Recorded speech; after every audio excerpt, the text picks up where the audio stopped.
السلام علیکم حاضرین و سامعین۔ کتاب کہانی مصنفہ کی زبانی۔ یہ کتاب مصنفہ زرین فاطمہ کی ہے۔ فیڈل کاسترو کا انقلابی کیوبا۔ یہ کتاب 2007 میں شائع کی گئی۔ اس کا انتساب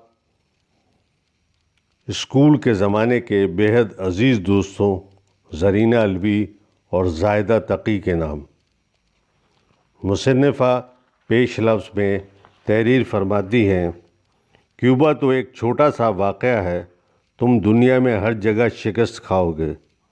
ارجنٹائن کے انقلابی چھاپر مار چے گیورا کو بولیویا میں 1967 میں شمالی امریکا کی غلام فوجی آمریت نے گرفتار کرنے کے بعد ہلاک کر دیا تھا، لیکن کیا آج تک کبھی کوئی سچائی کو ہلاک کر سکا ہے؟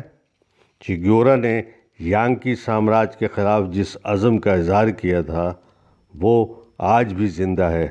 وینزویلا میں، لبنان میں، نیپال میں، بولیویا کی ہواؤں میں۔ اب اپنے آپ کو فقط محکوم و مجبور سمجھنے کا عہد مر چکا ہے۔ زندہ رہنا اور سماج کو بدلنا ہم معنی بن چکے ہیں۔ اب وہی باقی رہے گا جو چیلنج کرے گا۔ تغیر و انقلاب کی یہ لہر ایران سے وینزویلا تک جابروں اور ظالموں سے ٹکرا رہی ہے۔ کیوبا تیسری دنیا کے ان ملکوں کی صف میں شامل ہے جو تمام تر مشکلات و مسائل کے باوجود اپنی آزادی اور خود مختاری کو قائم رکھنے کا عہد کر چکے ہیں۔ آج کے دور میں ساہوکاری سامراجی طاقتیں اپنی ان مٹ بھوک، خود غرضی اور لالچ کی وجہ سے دیگر ممالک کے تمام وسائل صرف ساہوکاری نظام کے لیے سمیٹ لینا چاہتی ہیں۔ اسی مذموم مقصد کے لیے تیسری دنیا کے ملکوں میں جنگوں کا ختم نہ ہونے والا سلسلہ شروع کیا گیا ہے۔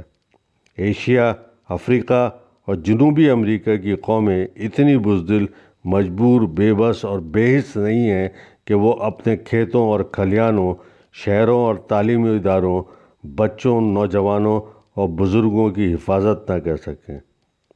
21ویں صدی کے نئے ویتنام، افغانستان اور عراق میں ظالموں اور قاتلوں کو للکار رہے ہیں۔ فیڈل کاسترو کا انقلابی کیوبا ایک حسین جزیرے کے عوامی سوشلسٹ انقلاب کی تاریخ ہے۔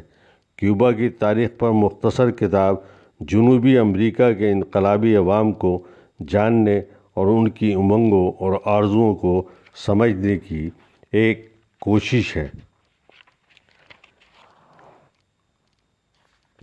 اس کتاب کے مضامین میں کیوبا پر ہسپانوی سامراجی تسلط، امریکی سامراج کی مداخلت، انقلابی جدوجہد، سیرا مائسترا کی چھاپہ مار جنگ، انقلابی اصلاحات، انقلاب کی نصف صدی شامل ہیں۔